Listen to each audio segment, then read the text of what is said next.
That's your money saying it's time for a McDonald's run. Because with new McValue at McDonald's, you get more than you expect. Like buy a 6-piece McNuggets and add a McChicken for just $1. Your money says let's go. Get more than you expect with new McValue. Prices and participation may vary. Valid for item of equal or lesser value. Hello, welcome to Strong Sense of Place. In each episode, we focus on one destination and discuss what makes it different from any other place on Earth. Then we recommend 5 books we loved that took us there on the page. I'm Melissa Joel-Wan. I'm David Humphreys. We're going around the world, one great read at a time. Thanks for joining us.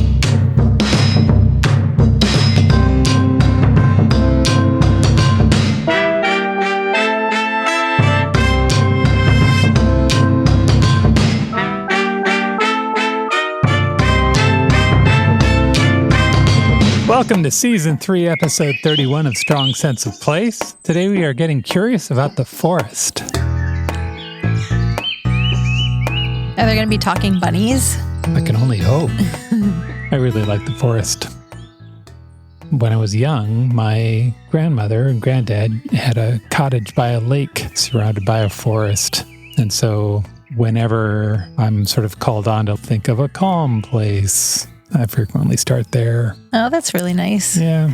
There was a little patch of woods behind my house, and I have memories of being like 10 years old and tromping around in the woods with the kids from down the street, hitting trees with branches and chasing each other. And the whole time I was preparing for this episode, I kept singing the first song from the musical Into the Woods in my head. Right, yeah. The choice is made, the task is set. Into the woods, but not forgetting why I'm on the journey. Into the woods to get my wish, I don't care how the time is now. Into the woods to sell the Oh, and I kept thinking of the Robert Frost poem. The woods are lovely, dark and deep, but I have promises to keep, and miles to go before I sleep, and miles to go before I sleep. Also, The Road Not Taken goes through the woods. Yeah. Which I've always loved, and then recently I learned that he sarcastically wrote that poem, which completely changes the feelings that it evokes now. It really does. I kind of resent that was taken away from me. Although I do have a weird soft spot additionally for that poem because we're going deep into my nerddom now. When I was in 7th grade, we did a choral version of The Road Not Taken. I did the same thing.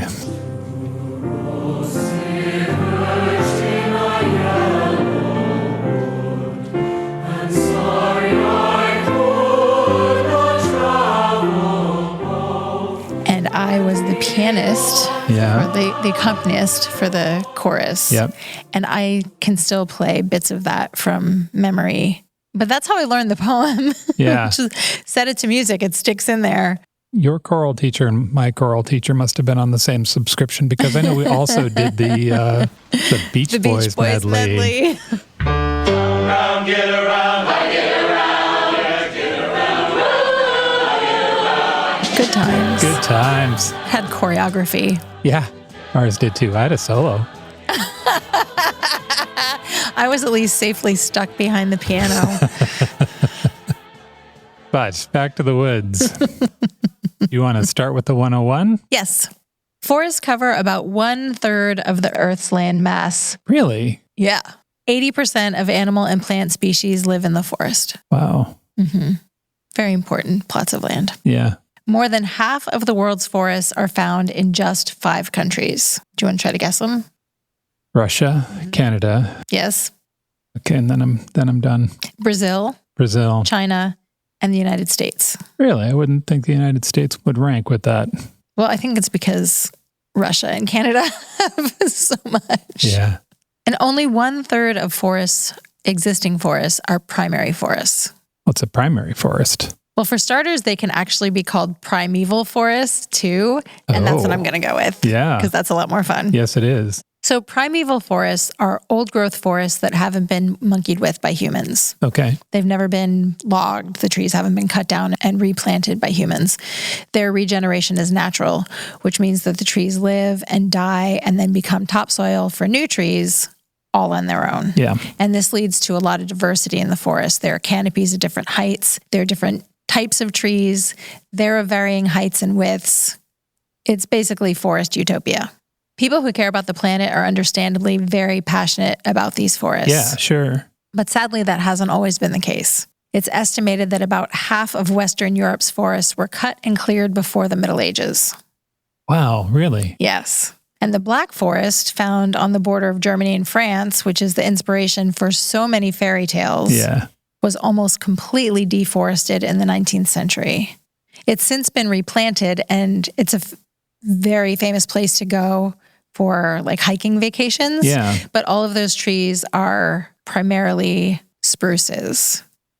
It used to be a mix of deciduous and fir trees, but when they replanted, they just planted spruce trees. Yeah. But now it's lovely, right? It's beautiful. Yeah. But it's not the primeval forest that it once was. Yeah. And in the United States, about 90% of the old growth forests were cleared by the 1600s. Wow. Yeah.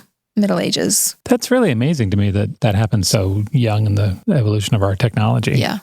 Well, they were clearing to build houses and cities. Yeah. However, in happier news, the World Economic Forum launched an initiative recently to conserve, restore, and grow 1 trillion trees by 2030 to help with the global climate. So that's your basic forest fun facts. Yep. What I really want to talk about is more relevant to our bookish interests. Forests play a massive role in symbolism and meaning in storytelling. Yeah. For some of the reasons that we touched on in the intro, right? They're both fantastic places to explore. You're never sure what's going to happen in the forest, so there's mystery there. But the forest is also a place where you can go to hide a body or get away with some other, nefarious deeds. Yeah. Yeah. So can you name some famous forests from literature? Most of the forests that I can think of are fantastical, although there's Sherwood Forest from Robin Hood. Correct. Which is a real forest, which was news to me at some point, long after I heard about Robin Hood. There's the 100 Acre Woods. Winnie the Pooh. Yeah. And Tigger too. Such a great name, the 100 really Acre Woods. It sounds so nice. I think all of Narnia, or most of Narnia, was a woods. There's the Ents from Lord of the Rings. I love the Ents. Yeah. They were from Fangorn. Or at least Treebeard was. Maybe the forest that the Lorax spoke for. Aww. Yeah. That's a good one. Yeah. And also the Forbidden Forest around Hogwarts. Yes. Of course. Dark. Yeah. Forbidden Forest. Yeah. The forest is one of the most prevalent settings for fairy tales, and there is a lot of literary scholarship about that, about why forests have such deep meaning for humans. Yeah. And if you're at all interested in diving deeper into fairy tales and why they resonate with us so strongly, I recommend the book From the Forest, A Search for the Hidden Roots of Our Fairy Tales by Sarah Maitland. What it gets down to is that duality that you mentioned earlier, the contrast between the forest's staggering beauty and the danger that it represents. Yeah. On one hand, it's like a cathedral. It's got the soaring treetops and sun shining through the leaves, and it can be very peaceful.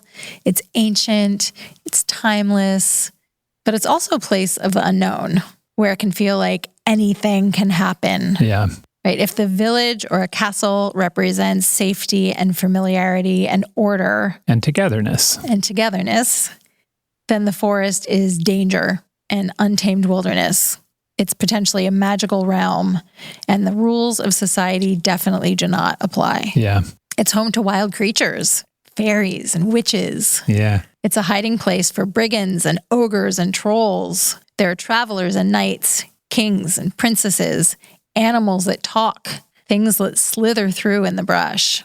So when the words once upon a time are spoken, all bets are off. If you get lost in the woods, or if you embark on a quest that takes you to the forest, you will probably have unexpected encounters. There may be tests, but one thing is for sure. You won't leave the forest the same person you were when you entered it.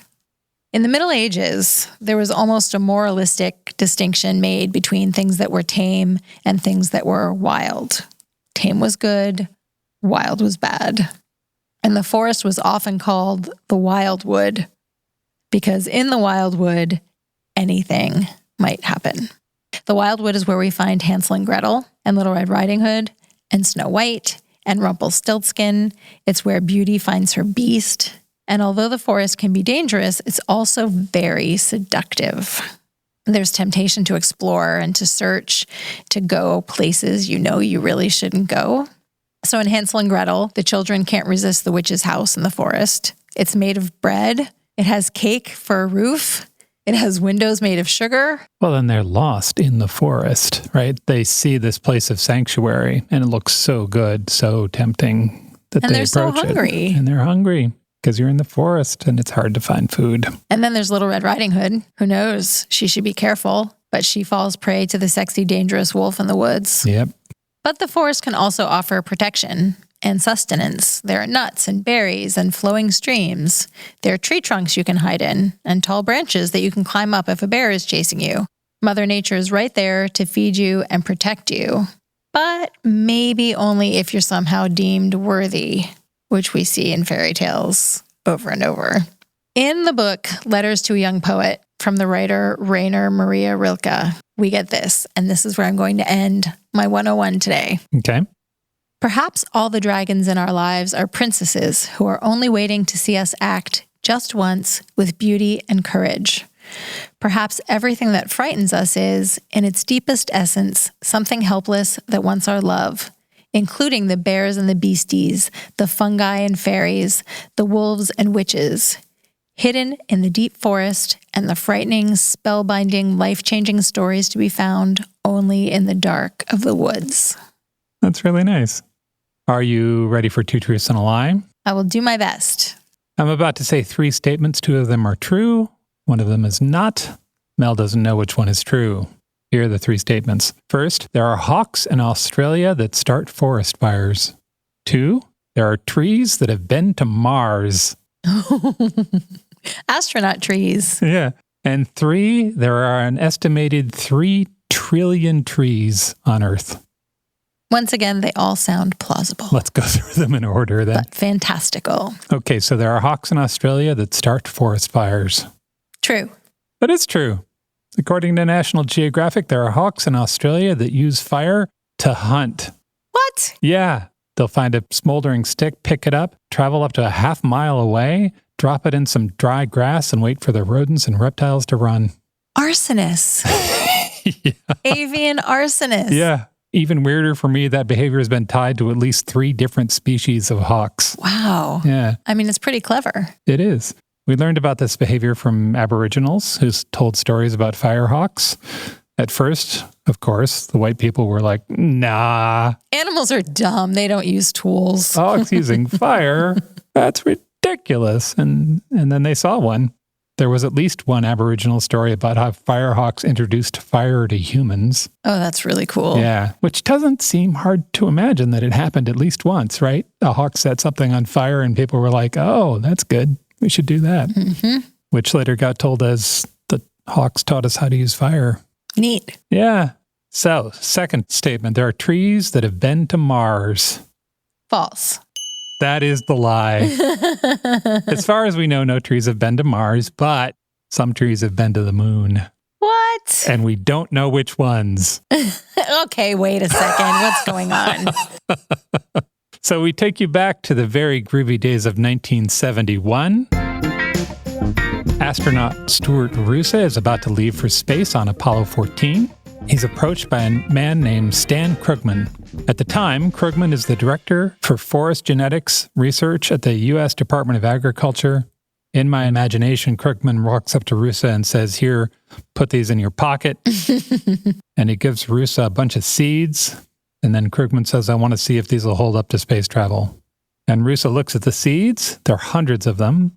Roosa remembers his connection with the woods from when he was a smoke jumper. Whoa. Back when he fought wildfires, in the time before he became an Air Force test pilot and then an astronaut. He was a thrill seeker. Yes. I think that's a common trait among astronauts. They like the adrenaline rush.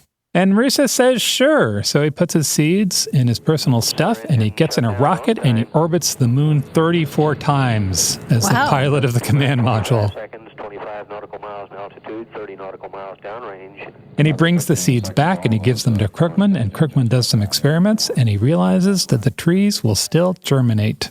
Right on. Yeah, so victory. We did it. Trees are exposed to space and they'll germinate.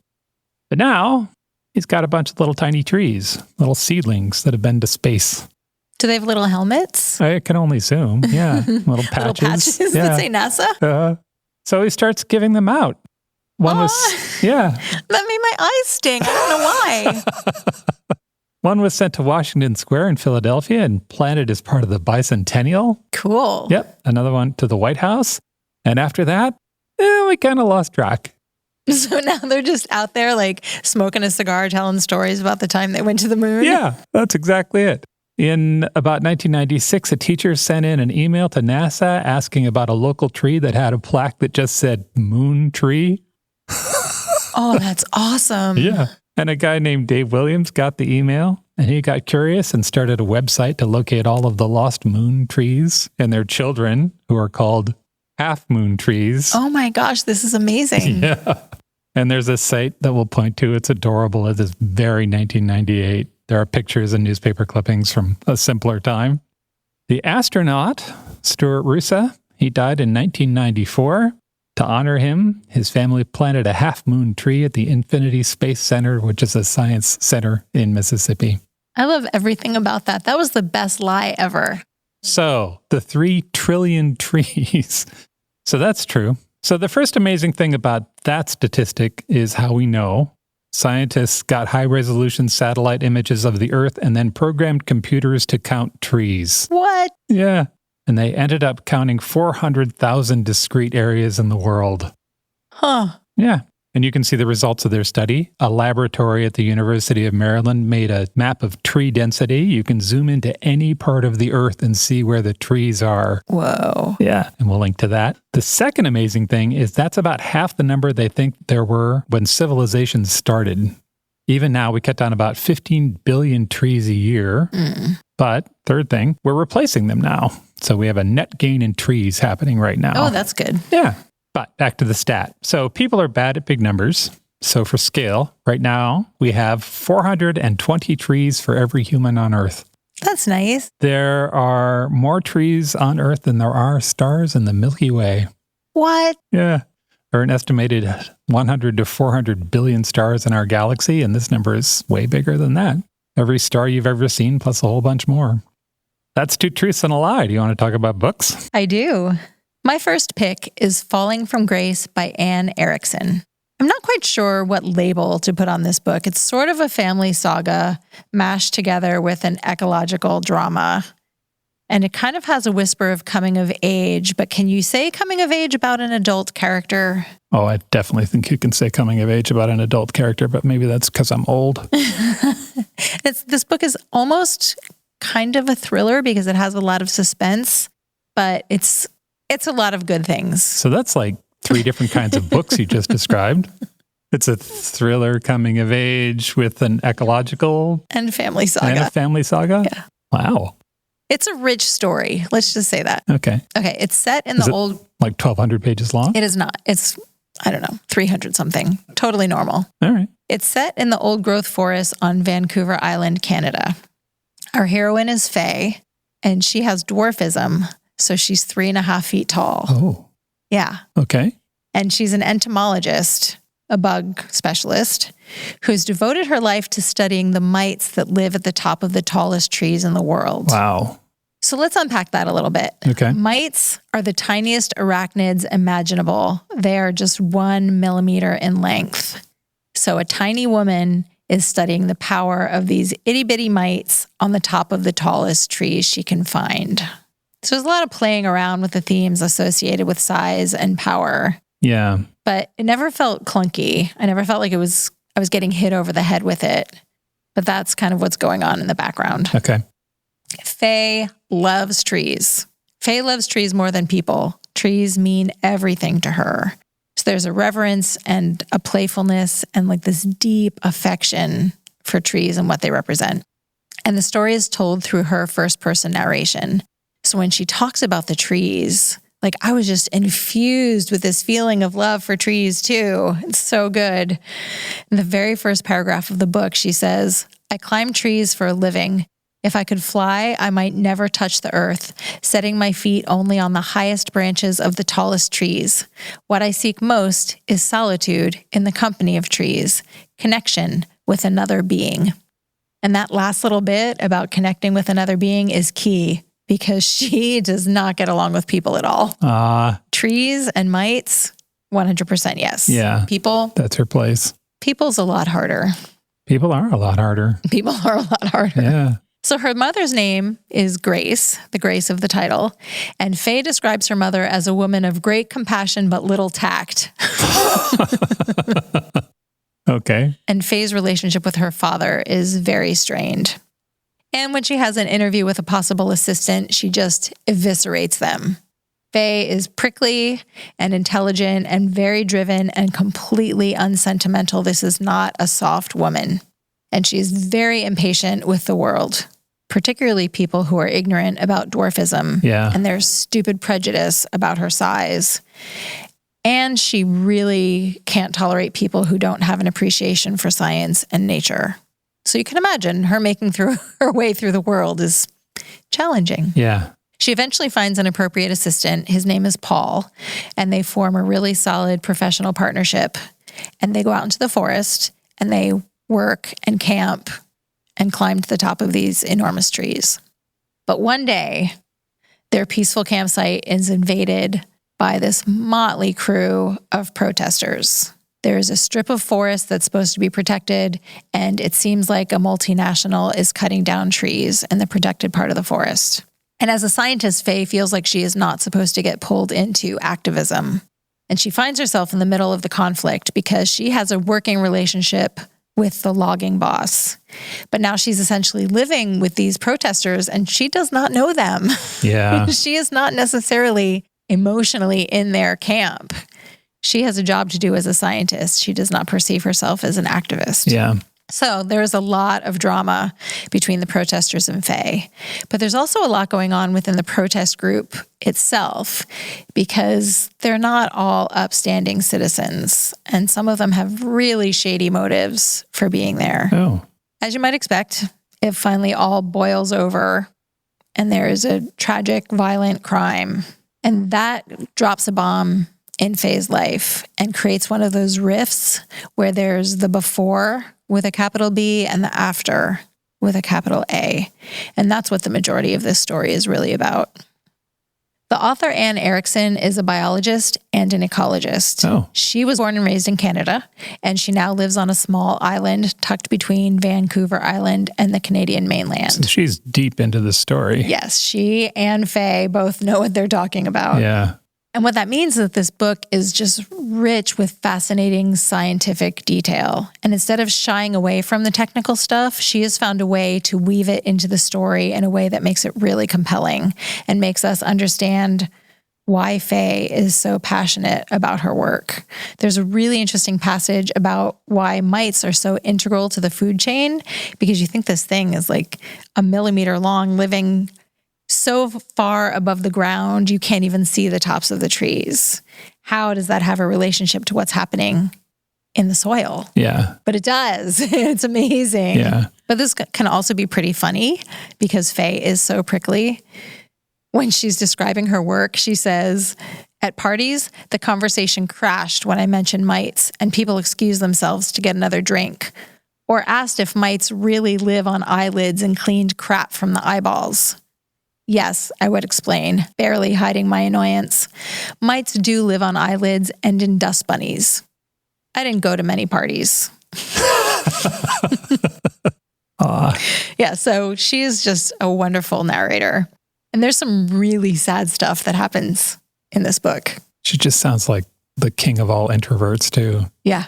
You know, just no to all people everywhere. It made her a heroine I really enjoyed spending time with. Yeah. And I was attracted to this book particularly because she's such an unusual heroine. I have not read a book with a woman with dwarfism in the lead role before. Yeah. And it really delivered on love of trees and on character development and page-turning suspense. And the suspense is great because some of it is plot-driven, but some of it is people-driven too. Like you're eager to find out what's going to happen to this character. What is she going to do next? What are the other people going to do next? And not for nothing, it has an awesome ending. Oh, right on. Yeah, it was great. That is Falling from Grace by Anne Erickson. My first book is The Hidden Life of Trees, What They Feel, How They Communicate, Discoveries from a Secret World by Peter Wohlleben, and it was translated by Jane Billinghurst. So I read this book, and it's a good book, and I'll talk about why in a second. And then I started doing the research to talk about this book. And it turns out there is a whole other story there and how this book came to be and what's happened since. So I'm going to try to tell you both stories in a relatively modest amount of time. I'm ready. The first story starts in 1987 when Peter Wohlleben, the author, graduates from forestry school and gets a job with the government near his hometown in Hummel on the west side of Germany. He thinks he's going to be a forest caretaker. He thinks he's going to speak for the trees. And it turns out that job is more like being an industrial farmer and a little bit of a butcher. In forestry school, he was taught that trees needed to be thinned and that we use helicopters to spray pesticides and herbicides, and that's essential. And that heavy machinery was the best logging equipment, even though it tears up the soil and destroys the underground root system. But that's what the experts say, so he does that. It leaves him with a really bad taste in his mouth, but that's how he goes, right? Yeah, that made my heart feel heavy. Yeah. But he keeps his eyes open. He reads current science about trees. There's research about tree communication and how they use an underground network of fungus to talk to each other. Scientists call it the Wood Wide Web. Science humor. Yeah, dad joke. And he visits a few privately managed forests in Germany. These forests weren't thinned or sprayed or logged by machines. As a result, the trees were bigger and there were more of them, and they didn't need to cut so many to make a profit. And when they did, they used horses to minimize the impact on the earth. Oh, that's nice. Yeah. So one day his village asks him to clear cut a forest, and he procrastinates for years. He puts them off. But they keep asking him about it. And then one day in 2002, he goes to the villagers and he, in my imagination, he says, "We can do better." And he makes his pitch about how this beautiful forest should be managed and how they could turn the forest into a nature reserve and they could log it with horses and run tours and classes through the old beautiful woods and still make money. That sounds amazing. Yes. And the village says, okay, but you're going to have to manage it. So he quits his day job with the government and he becomes the manager of an old beech forest. And part of that job is giving those tours. And he's lively and he's vivid and he's emotional about it and he cares about it and he's speaking for the trees, right? He does it. And his wife says, you should write a book. So he writes a book and nothing happens. And he writes another. And again, nothing happens. He gets frustrated and he gets depressed and he's not sure what he's doing and he's overworked. And then one day, again in my imagination, he thinks, maybe it's my tone. And he looks at the spine of his first book and it says, Forest Without Guardians in the Stranglehold of Hunting Interests and Forestry. And then he looks at the spine of his second book and it says, The Forest, an Obituary. Oh my goodness. And he thinks, maybe it is my tone. So he sits down and he thinks, and then he types, The Hidden Life of Trees, What They Feel, How They Communicate, Discoveries from a Secret World. And he takes that manuscript to his publisher, and his publisher says, sure, good, fine, we'll print 2,700 copies. And those sell, and they print some more, and those sell, and they think, maybe we should get a translator. 3 million copies later. Amazing. The book goes on to become a New York Times bestseller. Good for him. Now, the heart of this book is trying to convince people to see trees as a living, breathing, collaborative community of organisms that help each other and all of us. And he is trying, with everything he can, to raise the empathy of humans to trees. He's a populist. He's trying to put science, modern science, into lay terms. And he does that in part by anthropomorphizing the things trees do. Trees have intelligence and memory and are conscious of their environment. He talks about how trees can smell and how they register pain and how they raise their young and how they can scream. It's a good, popular book. However, there's been pushback. Unsurprisingly, some scientists reject the ideas that trees are like humans. In Germany, 2 scientists launched an online petition to challenge his claims. The name of the petition translates to, "Even in the forest, we want facts instead of fairy tales." The petition calls the book a, quote, "conglomeration of half-truths, biased judgment, and wishful thinking." It goes on to say that the oversimplified and emotional writing will help neither the environment nor the forests. So there's that. Has this hurt Wohlleben? No. Strong no. So he's got several books out now, including one for children that came out in the last year or two. All of this started at 2016, so all of this is new for him. Yeah. He's got a documentary out now called The Hidden Life of Trees, which he wrote. He currently has his own magazine, Wohleben's Welt, which has his face on every cover, Oprah style. Like Oprah. Yeah. He's got at least one TV show where he takes German celebrities out on overnight survival trips. His IMDb listing is long and mostly German, so I'm not entirely sure what's going on there. But he is huge in Germany. Like David Hasselhoff. Yeah. And, you know, good on Germany for making the tree guy famous, right? Yeah. But to get back to the book, it is a compelling, fast read. I flew through it. If you're headed to a forest and you want to appreciate it more, this is an engaging book that'll change how you look at trees. It's called The Hidden Life of Trees, What They Feel, How They Communicate, Discoveries from a Secret World by Peter Wohlleben. My second pick is Burning Bright by Nick Petrie, and this is a straight-up thriller, no equivocation needed, no mashing up happening, thriller. The hero's name is Peter Ash, and it's the second book in a series. Do you have to read them in order? You don't. This one works great as a standalone. Okay. I've read the first one, and the second one, it works fine on its own. I was introduced to these books because I'm a longtime fan of Lee Child's Jack Reacher series. And Lee Child gave this series his endorsement. He said, lots of characters get compared to my own Jack Reacher, but Peter Ash is the real deal. Wow. Yeah. And I was like, okay. Yeah. Let me meet Peter Ash. Yeah, what do you got? And I agree completely. For action, suspense, can't turn the pages fast enough, momentum, these books rival Jack Reacher. However, I might find Peter Ash even more compelling. What? I know. Because we get more insight into his motivations and limitations than we do with Jack Reacher. Peter Ash is a former Marine lieutenant. He's a veteran of the wars in both Iraq and Afghanistan, and he suffers from PTSD. And it manifests as extreme claustrophobia that he calls white static. Oh. So he physically can't be indoors without suffering from just awful anxiety. And it adds a real poignancy to his character, but it also kind of gives him a dangerous edge because people who are in his vicinity when he starts freaking out are not necessarily safe. And in this book, his PTSD is also the driver for the plot, which I found really interesting. Yeah. So when the story opens, Peter is hiking and camping in the redwoods of Mendocino National Forest in Northern California. He's just accepted that it's impossible for him to be inside, and he has gone to the woods. But that's really sad. Because, like, really obviously sad. this is a fictional character, but there are people who that's not a fiction for. Yes. Yeah, these books are really moving. And it's worth noting that the Mendocino National Forest is a real place, and it's the only forest in California without a major paved road. So Peter has gotten himself about as far away from civilization as he can.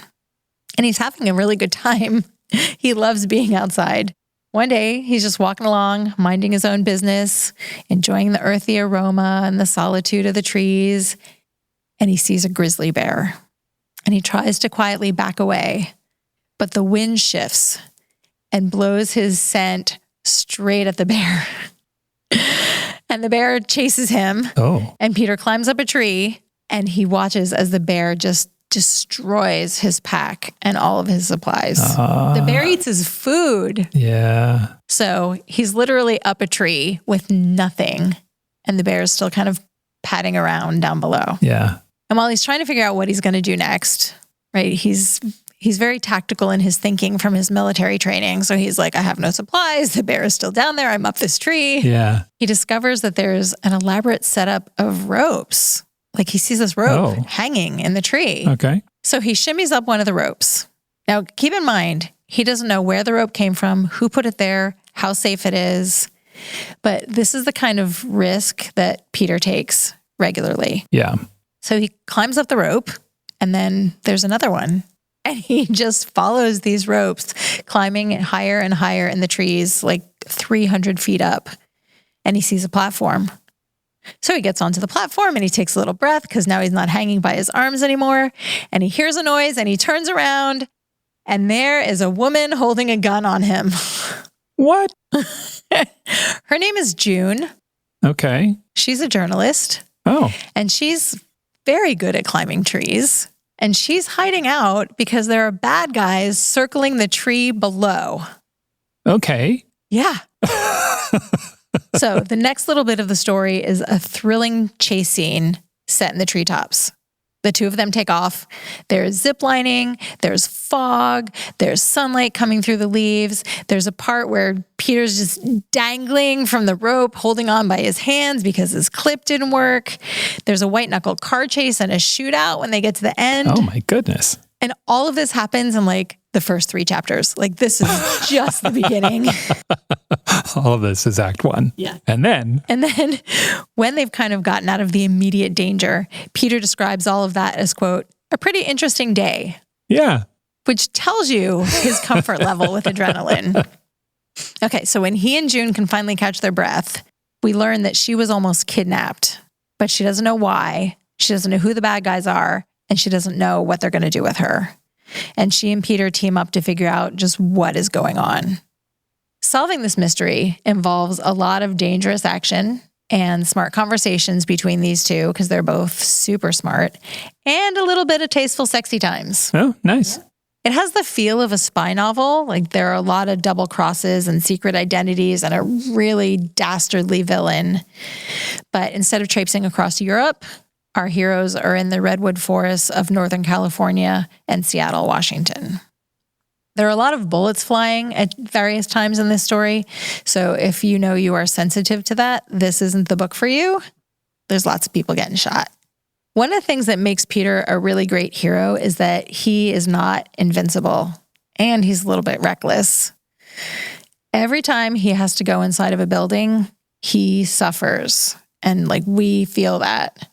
And we're also taken into his thinking because the author, Nick Petrie, is just really scrupulous about showing us how Peter thinks through a problem, how he's going to approach a physical fight, why a gun pointed at this particular angle is going to do the thing he thinks it's going to do.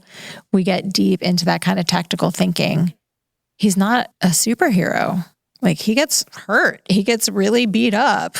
But he is a very intelligent, fit guy who takes advantage of this experience that was so hard won through his military training and his deployments in Iraq and Afghanistan. Okay, here's my final sales pitch on this book because it has a lot of action, but it also explores love in a way that is not mushy, but I found really interesting. It looks at love between family members and found family and romantic love and self-love. So it really is kind of a love story hidden inside this big ol' action adventure novel. That sounds great. Yeah. Nick Petrie's books are really good. This is a great series if you like to get invested in a character.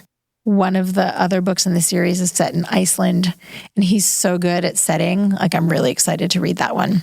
This one is Burning Bright by Nick Petrie. My next book is The Bear and the Nightingale by Catherine Arden. So I accidentally found myself on a reading adventure this year. I read 3 books that were all historical fantasies about brave girls who wound up meeting the mythological creatures of their culture. I mean, that's a pretty great theme.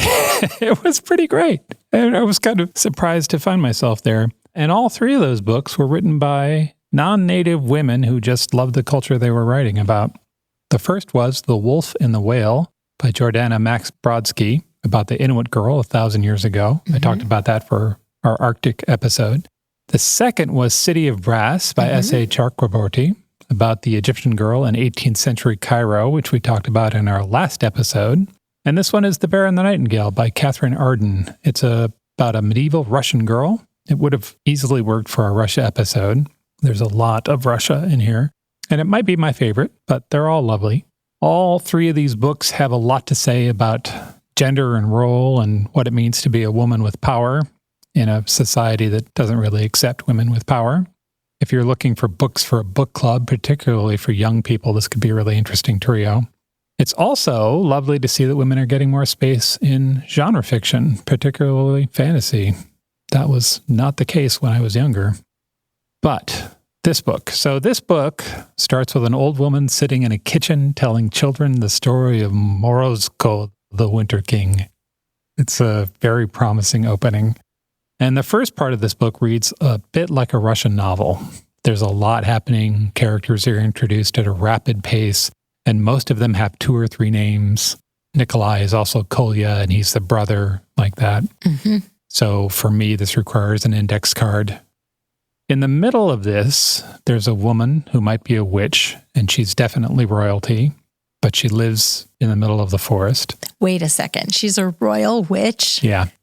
She's married to a man who's the lord of a huge forested area in Russia. The forest is its own character in this book. The forest is big and dark and deep. The forest gives and the forest takes away. All of the things that we said in the intro about forest seem to be at play here. People get lost in the forest and are never seen again. It's not hard to see when you're reading this how and why the myths of medieval Russia came to be.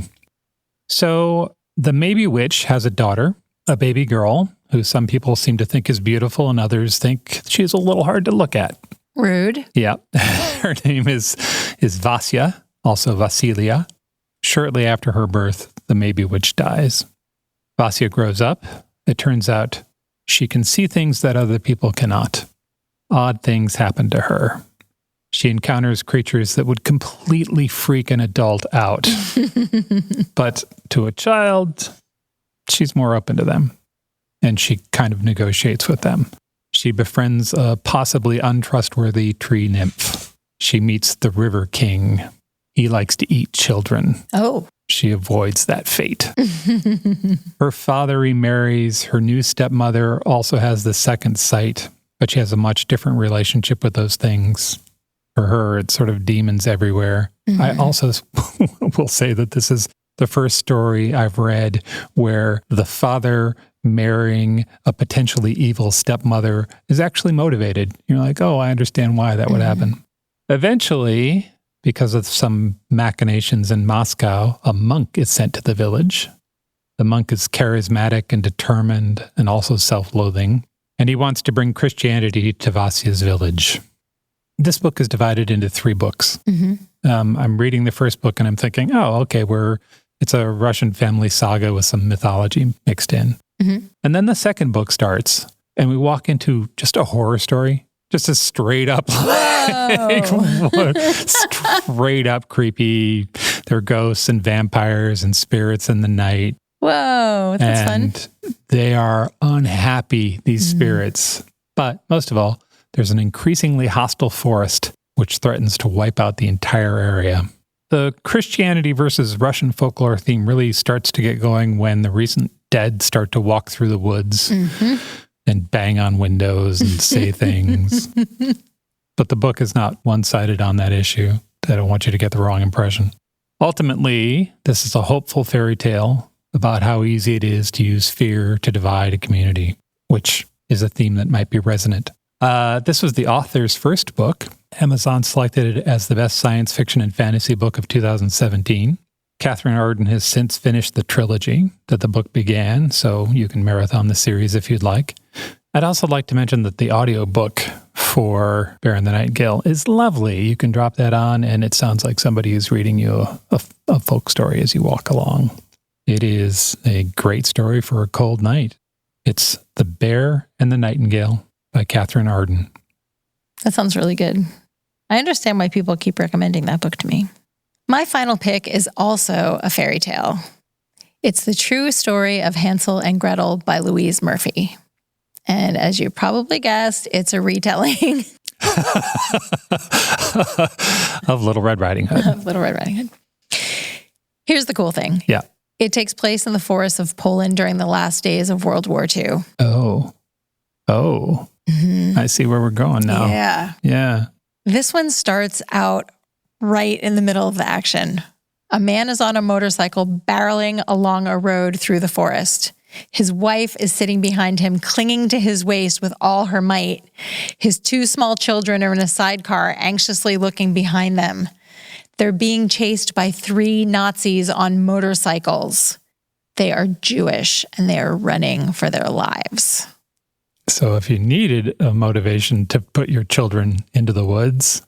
That's a pretty good one. Yeah. The man is known as the mechanic, and he realizes that they're not going to be able to get away from the Nazis, and if they get caught, they're all definitely dead. Yeah. So he speeds ahead as fast as he can around a curve, and he pulls over and he sends the children into the woods to hide. He and his wife make them promise to never, ever say their real names. From this moment on, they will take on good German names, Hansel and Gretel. The kids are terrified. They run into the woods, and their father is completely heartbroken, and he and his wife ride away on the motorcycle, drawing the Nazis away down the road in the hopes that it will give the children the chance to survive. Oh, that's a horrible setup. It really is. And it's so well told. Gretel is 11, and Hansel is just 7.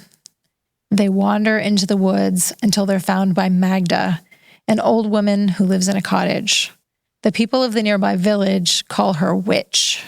But unlike the fairy tale, she's very kind to the children, and she takes them in even though she's poor and she doesn't have much to offer. That is the setup of this story. Yeah. So you can see where the parallels might be drawn between the original fairy tale and World War II. Yeah. The scaffolding of the story is basically the nuts and bolts of the original fairy tale, but it's fleshed out with some additional characters. There are resistance fighters and Russian soldiers who are hiding out in the woods. The witch has a brother who's a priest. He plays a big role in this story. And there are, of course, a handful of really evil Nazis. There's also a really, really sweet love story between 2 of the villagers. I found it really poignant because, wartime romance always kind of stabs you right in the heart. Yeah. They know it's absolutely foolish to fall in love at this terrible time, but they really can't help themselves. Yeah. And when they finally kiss, the narrator says, "It was done. They had leaped into love, and the whole world, the dark trees and the fields, shimmered with bright light. They saw this and smiled at the same time." Yeah. That's nice. So that kind of sweetness is also threaded throughout the book, as obviously really terrible things are happening. And then there's the forest. The forest is 100% a character in this story. The author, Louise Murphy, does just a bang-up job of showing how the forest is both a place of safety and a place of danger. The children and the resistance fighters can hide in the forest, so they're protected by the trees and the shadows. Yeah. But it's also very cold and very dangerous. There are roots and fallen trees and animals and snow. And then there are some pretty terrible people. And the depth of the woods is a great place to attack someone because who's going to hear them? Who's going to be able to help them? Yeah.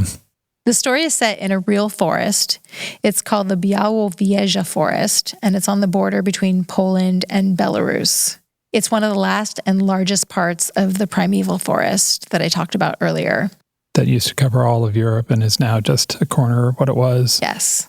And during World War II, Polish and Soviet partisans really did use the woods as a base for their operations. And Hermann Göring ordered the execution of Polish and German people there. So there are a lot of unmarked graves. In July 1944, as depicted in this story, the Red Army was able to take control of the forest. I will put links in show notes. This forest is a remarkable place and played a pretty big role in World War II. As you might expect, this book can be a little bit brutal. There are vivid descriptions of the biting cold and the just gnawing hunger. They have really heartbreaking tricks for trying to trick their body into not being hungry. And they're bitten by lice just constantly. Gretel is old enough to remember her life before the war. So she's haunted by memories of her mother and her grandfather and when she had nice clothes and she was warm and they had food. And it's almost more torturous that she can remember that. Hansel doesn't remember any of that. And he's in some ways a little bit better off. And of course, because this is a World War II story, there are some terrible Nazi scenes. Yeah. They're handled really well. But if you know you're sensitive to that kind of thing, you probably don't want to read this. But there are some very sweet moments too. Magda, the witch, is just a great character. She's really gruff and enigmatic, but she can be really warm. And she's got that kind of old lady resigned sense of humor. She's seen it all and she's just not going to be fazed by it anymore. And the devotion that Hansel and Gretel have to each other is kind of the bedrock of the whole story. They fight sometimes. They definitely have the older sister or little brother dynamic going on, but they never give up on each other, even when it seems like there's no way out of their terrible situation. I will say it had a very life-affirming ending, which is not always the case with a World War II story. Yeah. I did not end this story feeling bad. I ended this story feeling good. That's nice. Yes. That is The True Story of Hansel and Gretel by Louise Murphy. Those are 5 books we love set in the woods. We exit pursued by a bear. Visit our show notes at strongsenseofplace.com for links and details and lots of cool stuff. Mel, can you tell us about the blog post you wrote for this episode? For Food and Fiction, we've got amazing homemade granola recipe. It's a super simple recipe that looks like magic. I'm sharing some images and the story of an exhibition called The Tree Show by contemporary artist Mark Ryden. And I'm going to share some awesome poems about trees. That sounds lovely. We are coming into the holidays right now. A very happy holiday to you and your family. I wanted to mention that because we have a whole bunch of stuff on the site that you can cook, which would be perfect for the holidays. Yeah, our Food and Fiction series, I was flipping through the recipes in there, and so many of those recipes would be great for either a holiday celebration or just some really delicious comfort food for days that are not holidays when you're tired of cooking, but you want something delicious. And they kind of take you on a mini trip to places all over the world. So, for example, we've got a recipe for shortbread on the site, which is delicious. We've got a seed cake inspired by J.R.R, also fantastic. And Mel's favorite Christmas cookie is a Russian tea cake. Which would be great to eat while you're reading The Bear and the Nightingale. It absolutely would. I also want to put in a plug for the super comforting, very easy to make carrot soup that was inspired by Where the Wild Things Are. And honestly, what better evening is there than eating some yummy warm soup and reading Where the Wild Things Are? Fact. Mel, can you tell us where we're going in our next show? Our next episode is the finale of our season. Yeah. And we are going to golden, beautiful, blue and white Greece. We'll talk to you then.